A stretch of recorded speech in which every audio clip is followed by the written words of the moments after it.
His bill came out to $9,148.20. By the time he gets done with everything, this is going to put him like around the $2,000 range. This is a 2015 Mercedes C 300. The reason why it's here is because a customer brought it from the dealership and they gave him a list of issues to get looked over. I'm just going to say the price wasn't so thrilling for him, so he just asked us to verify and see what the car needed to see if what they were saying was legitimate. There's a few things on the list. They're not saying that they're mandatory, but they're recommending that they get done. This had what's called a rear main seal, which involves removing the transmission in order to replace the seal. According to the dealership, it is $3,000 job. And as far as everything else that they were recommending, as far as maintenance, they said spark plugs, air filter, differential, transmission service, and alignment. Okay. As far as the age of the car, it's at 152,000 miles. Some of these services are warranted. Not to talk about prices, but one thing that gets me is if you're going to charge a price, back it up, say this is an actual problem and this can be fixed. What I don't like in this particular situation is I looked at the rear main seal, it's clean. It's not leaking of any kind. If as a matter of fact, maybe I should raise it up and show people. The engine side and this point on forward is the transmission side. In between the two, there's going to be a rear main seal. If it was leaking, this area right here should be wet, full of oil, at least enough grease to make you consider, okay, hey, maybe this needs to be done. This is the drain plug. This is dry. Everything here is bone dry. I'm rubbing it. My hands are completely dry. Mind you, I told them about this, and this is the type of stuff that creates distrust from dealerships. I'm not saying all of them are bad, but even I have to admit that is some foul play, unfortunately. This job is supposed to be about $3,000. As a matter of fact, $3,021. I'm pretty sure he's happy that he doesn't have to replace that. And mind you, this car sat for about a year and a half, 2 years, just so he doesn't produce any more damage to the car. And this was all out of fear. He didn't want the car to break down. So now that he's here, we're doing all the services that Mercedes wanted him to do. We are doing the differential service. We are going to be doing the transmission service. For me, I am picky about the type of fluid that the car uses. So that's why I went ahead and went to the dealer. This is the transmission fluid that comes along with it. For a service, it takes about 6 quarts, and I'm going to be replacing the transmission filter as well. As far as the differential fluid, this takes about 3 quarts. This goes to the rear back here. This goes back here. This is basically a drain and fill. This is definitely important because if this ever runs dry, this can lock. It can damage the transmission as well. This is just preventive maintenance. His car is not in a position where it's mandatory to do right now, but as far as the service maintenance chart is concerned, it's due. That's why we're doing it. Mind you, the transmission filter, that goes in here. Well, this pan is going to come off, and we're going to replace it with this seal. Everything came from the dealership as far as the fluids and the filters are concerned. This is the transmission oil filter. It's not a circle, but it's a large flat filter. Fluid is sucked from here, and this part is where it goes into the transmission. But this cloth-looking material is the filter itself. I like to replace them just to get rid of as many contaminants possible and give the transmission a longer lifespan. This came from the dealership. Now, I'm pretty sure the big question is with this particular setup, mind you, I don't like really getting into prices like that, but by the time we get done with this, mind you, he had a few other things on here too, but his bill came out to $9,148.20. By the time he gets done with everything, this is going to put him like around the $2,000 range. Could it be cheaper? Yes, but I'm very big into the quality of what it gets, and the fluids may look like, oh, you can just get them anywhere. That's not the case. In comparison to the price of what he's getting, pretty sure this is a very nice deal for him. I'm not going to go too deep into that, but that's where he's at with everything. So for the time being right now, what I started doing his spark plugs. So I got those in, but I need to tighten everything up. This is what his old spark plugs look like. Again, I mean, it's wore out. Technically, you still could use it, but according to the maintenance chart, it's now time to replace it. So again, this is just preventive maintenance. Okay, just to kind of give people an idea of where the spark plugs go on these. These aren't your typical coils, but you have 1, 2, 3, 4. These are all ignition coils. The way this is set up, I'm just going to take this one out just for an example. It's not, you don't just pull it straight up. You kind of have to pull out. All right. It goes in a diagonal position. You don't want to pull this or jerk on it or crack it because it has a plastic covering that keeps the rubber boot in position. So that way it gets the best clamp force when you bolt it down, allows the electricity to go to the spark plug so that way it can ignite a lot easier and a lot better. If it's loose or wobbling around or doing anything where it's not supposed to, it can cause a misfire. You just have to be very careful on how you put these back in. I got all the spark plugs in, so now it's time for me to bolt these down. Now we have these T30 bolts. There's 2 to each coil. These are the Torx. Generally, most people call these a star. We're going to go ahead and tighten those down, and as we do so, we're going to make sure all the ignition coils are well seated, so that way we don't have any issues in the future. So, okay, that's in there. Okay, that's good.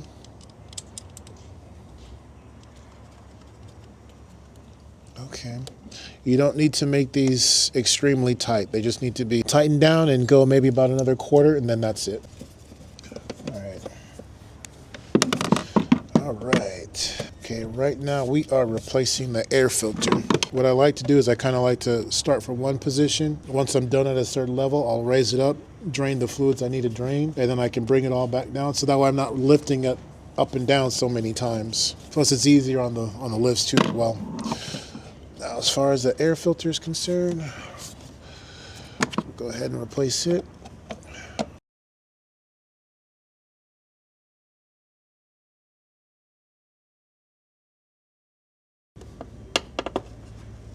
There.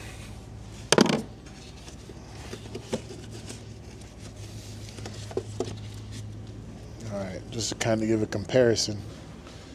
There you go. This is definitely past its due time. That's all the little wildlife that we got back there. I'll go ahead and dump this in the trash.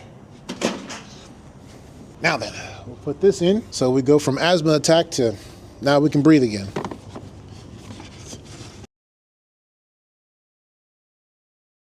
These simple little things, they make a world of a difference for the car. Anything that can breathe better, run smoother, makes it last longer. And plus it'll be a lot more enjoyable to drive too.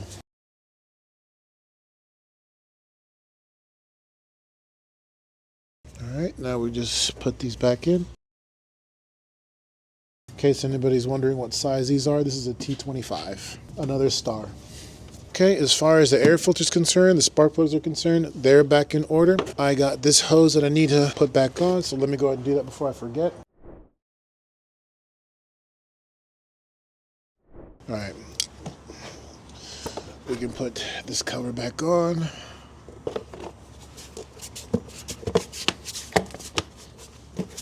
And we'll go ahead and put this back on too as well. The whole design of this tube, it's kind of like what they call more of a ram intake. As you drive, air comes into here and it goes through the tube and it goes from the bottom of the air filter box and it goes through the air filter and into the engine. The whole point of getting cooler air, it makes the engine run better without making it too complicated. Air that's cold is more dense and it gives a better burn for the engine and the gasoline that goes through it, so that way you get the maximum efficiency you can get.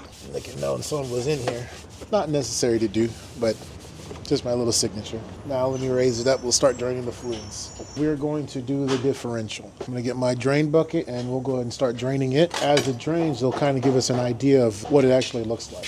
I don't expect too much contamination, but maybe slight. This is a small unit, so it doesn't need a whole lot of fluid. And the way this works is when you drain it, the drain bolt is lower than the fill bolt. So basically the way it works is you drain it. Once you drain it, you cover it back up, and then there's a fill bolt that's right on top. The way it works is you fill this up until it spills. Once it spills, it's level. You don't want to have too much fluid or too little. You want to be at the level that's recommended. Too much fluid causes it to work harder than what it should. It can start foaming up and getting excessively hot. Too little fluid and the gears eventually weld together if you drive long enough, and that's what causes the lock. To prevent all that, we're just simply going to drain and fill this. As far as the differential is concerned, from what I can tell, it's a 14 Allen, but it's a special type. I'm going to head down to the parts store or at least a tool store, see if I can grab it so that way I can loosen it and put it back on the right way. So I'll be right back. So I got a stubby 14 Allen socket. Here we go. We're going to drain it. Here we go. That actually doesn't look too bad. We're going to let that completely drain.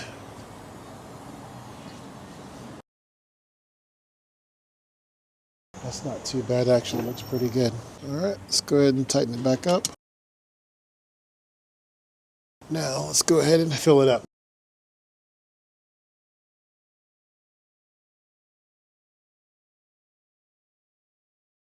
We'll go ahead and put this in our pump and then we'll pump it in.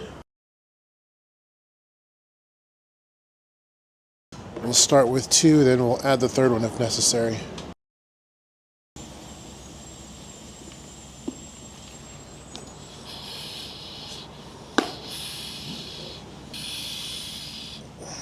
Okay, there it goes.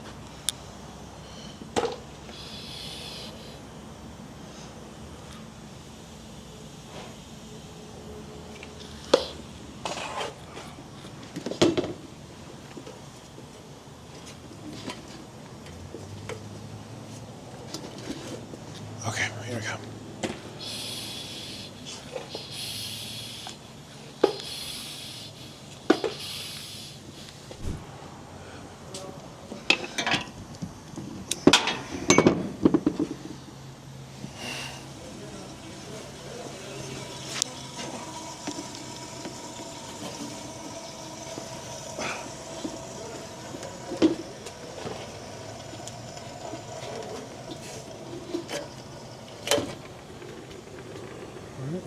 Now what's going on over here, it's full and it's spilled out to the point where it's at its maximum point. That's what you want. So now we're going to take our plug and put it back on. All right. I know some people may disagree, but after doing this job and the oil that comes out kind of spills on everything, I like to clean it off so that way when the customer picks up the car, they don't smell things that are burning or anything that would alarm them or make them worry about what's going on with their car. Just get a can of brake cleaner, and yes, the car is cold in case people are wondering. Just spray it off.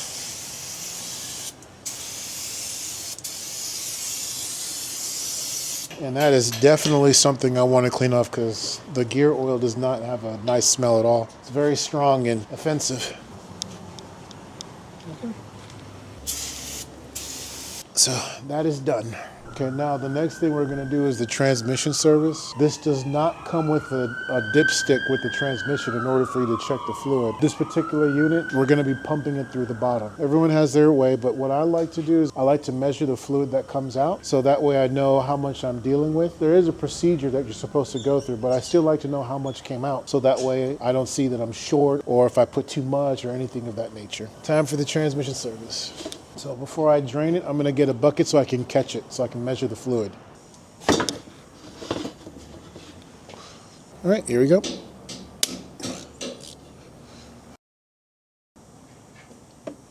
Wow. Look at that.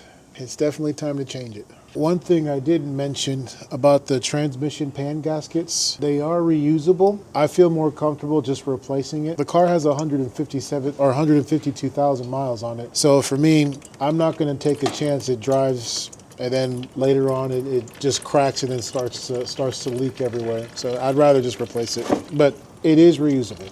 This is the amount that came out right now. Don't think that's it. There's a lot more. Drained a little bit of it, and then we're going to take the pan off, and we're going to get a lot more fluid that comes out.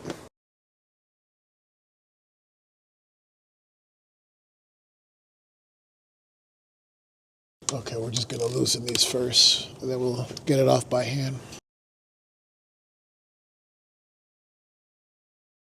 Just move the heat shield out of the way so that way the pan can come off without me hitting it.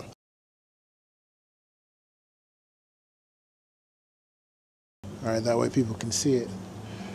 This is the hook and this is the bolt. It kind of just holds the lip of the pan and keeps everything in place. You definitely don't want to lose these, so definitely keep them in a spot where you can find them when you need them. All right, that's one.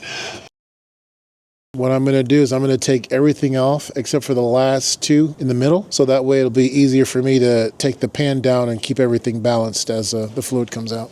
All right, there it goes. There it goes. There it goes. There it goes. Okay, it's ready to come out in a little bit. A lot of people, they'll just drain and fill it. They don't want to do the filter for whatever reason. I'm going to give this customer the best chance that they can get with their transmission. Here it goes. All right, and then let's give people an idea of what they're seeing. Okay, so this is the transmission pan. As you can see, there's a lot of fluid left, and the way it works, once you start pumping the fluid in, you pump it up to a certain point, and once it gets above this tube over here, the fluid will start to leak out. But that doesn't mean you're done. You need to let it warm up to a certain temperature in order to make sure that you have enough transmission fluid in it. If you don't, like, you'll drive and you can start feeling drivability issues where it'll start to drag or it won't shift properly, things of that nature. This is one of those things you need to pay attention to the details. Again, this is why I like to measure and see how much I got out in the first place. We go ahead and put this down, and then let's give people a shot of the filter right here. So, a few extra steps, but this is the type of stuff that makes it worth it once it's done. So now we're going to go ahead and take the filter off. And yes, when you take off the filter, there'll be more fluid that comes out.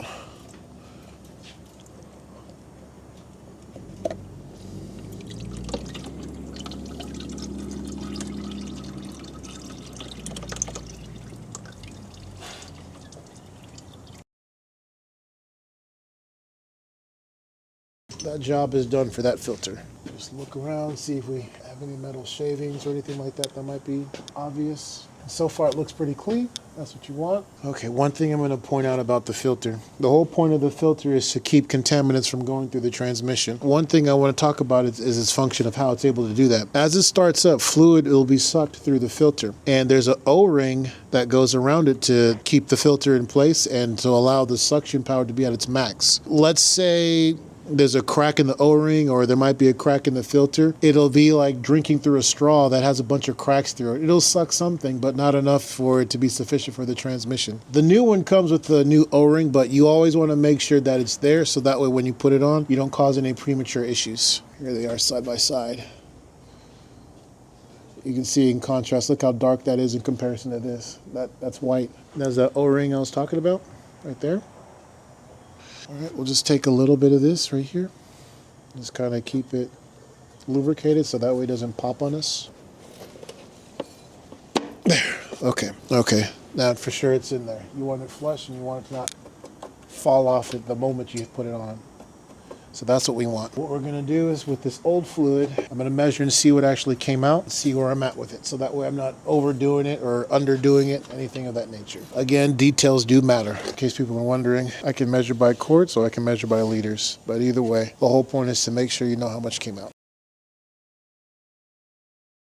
You're right, 3.5 quarts. Okay, we'll call it 4 because some of it did spill on the floor. Okay, we'll say 4 quarts. We have 6 quarts from the dealer. One thing people do need to understand is as time goes along, the transmission fluid, it will evaporate. We need to compensate the lost fluid that evaporated. That doesn't mean we put all 6 in there. That's why you need to go through the procedure that they want you to go through with this particular car. Once you fill it up, they want you to start it up, let it warm up to, I have to look up the temperature, but it's on my chart. But anyway, I let it get to that particular temperature, and then I add accordingly to what's required.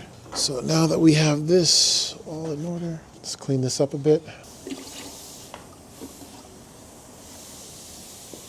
Okay, so now we're at 4 quarts right there. Now we're gonna take the seal off. Goodbye to that.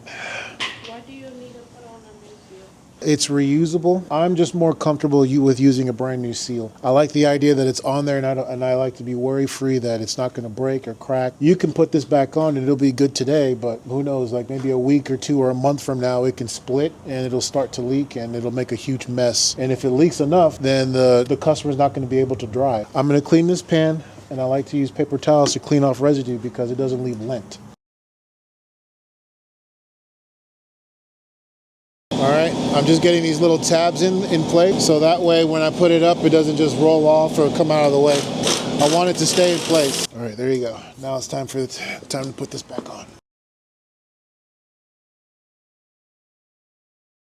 All right, so now we are tightening up the bolts here. I'm using a smaller ratchet so I don't over tighten the bolts. We're gonna start off with 4.5 quarts. And again, the whole point of measuring it is so that way when we hook up the scan tool and start watching the temperatures, we're not way off. I wanna be at least somewhat close.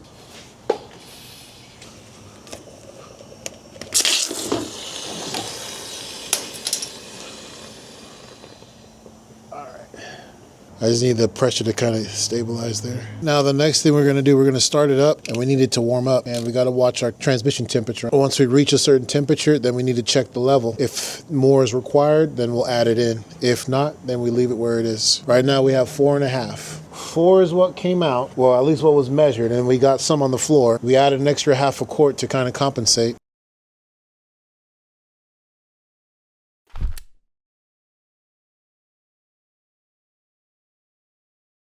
All right, perfect. All right, we are in. All right, right now we are at 11 degrees Celsius. I don't even know how that's possible. And the car hasn't even started. Okay, let me look it up on all data to see what temperature. Right now we're just watching the temperature. We are at 14 degrees Celsius. Go ahead and see what that actually is. That's really not that hot. 57.2 degrees Fahrenheit. We need to hit at least 110 Fahrenheit to figure that, to see where we're at. A lot of people are very intimidated by the car. For one, there's a lot of electronics and it's very easy to mess it up, and it's very expensive to fix if you do mess it up. But because of my experience with BMW, that fear is gone. And the funny thing, Gabby, is I got some people that swear that I worked for Mercedes. They swear he works for Mercedes. No, it's BMW. So we're gonna go ahead and put it on, bolt it up, and take it on its test drive.